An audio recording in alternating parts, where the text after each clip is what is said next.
গৌরীপুরের স্বেচ্ছাশ্রমে একটি রাস্তায় মাটি কেটে ও নিজস্ব অর্থায়নে বালু ফেলে মানুষের চলাচলের দুর্ভোগ লাঘব করে দিয়েছেন ময়মনসিংহ উত্তর জেলা বিএনপির সদস্য আহমেদ তাইবুর রহমান হিরণ। উপজেলার ডৌহাকলা বাজার থেকে মরিচালী দক্ষিণপাড়া পর্যন্ত ২৫০ গজ রাস্তা উপজেলা ও ইউনিয়ন বিএনপি অঙ্গ সহযোগী সংগঠনের দলীয় নেতাকর্মীদের সাথে নিয়ে সংস্কার করে দিয়েছেন। এলাকাবাসী সূত্রে জানা গেছে, ডৌহাকলা বাজার থেকে মরিচালী দক্ষিণপাড়া মধ্যপাড়া মসজিদ পর্যন্ত কাঁচা রাস্তার সংস্কার না করায় দীর্ঘদিন যাবৎ রাস্তাটি চলাচলের অনুপযোগী ছিল। এই রাস্তাটি ব্যবহার করে ৫ গ্রামের হাজার হাজার মানুষ, শিক্ষার্থী, ব্যবসায়ী চলাচল ও পণ্য পরিবহন করে থাকে। সংশ্লিষ্ট দপ্তরে যোগাযোগ করা হলেও রাস্তাটি সংস্কার না করায় ময়মনসিংহ উত্তর জেলা বিএনপির সদস্য ও সাবেক উপজেলা পরিষদ চেয়ারম্যান আহমেদ তাইবুর রহমান হিরণের দৃষ্টিগোচর হলে তিনি রাস্তাটিতে নেতাকর্মীদের নিয়ে মাটি কেটে ও বালু ফেলে সংস্কার করে চলাচলের উপযোগী করে দিয়েছেন। আমি প্রতিদিন এই রাস্তা দিয়ে যাতায়াত করি, কিন্তু আমাদের অনেক অসুবিধা হয়। তাই আমরা চাই এই রাস্তা যেন মেরামত করা হয়। রাস্তাটা মেরামত করলে আমরা খুব আনন্দিত হব। আমরা বর্ষাকালে এই রাস্তা যাওয়ার সময় অনেক অসুবিধা হয়। এই রাস্তাটা তৈরি করতে আমরা খুব আনন্দিত।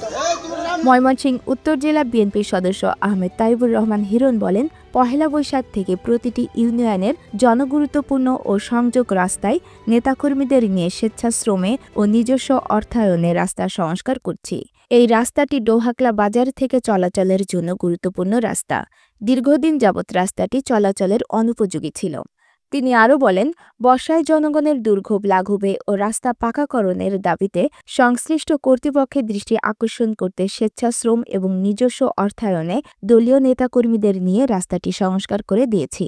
আমরা জানি যে ডৌহাকলা বাজার হইতে মরিচালী রুটের এক প্রান্ত থেকে মরিচালী রুট থেকে আমরা ডৌহাকলা বাজারের মাঝখান দিয়ে একটি রাস্তা এসেছে। এই রাস্তাটি আসলে ২ থেকে ২৫০ গজ।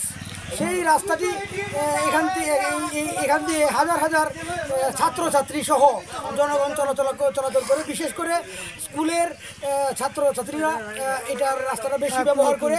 তাদের যে বর্ষাকালে যে দুর্ভোগ, আমরা জানি যে প্রত্যেক বর্ষাকালে আমাদের কাঁচা রাস্তাগুলো বেশ দুর্ভোগে পরিণত হয় এবং জনচলাচলে বেশ দুর্ভোগ সৃষ্টি হয়।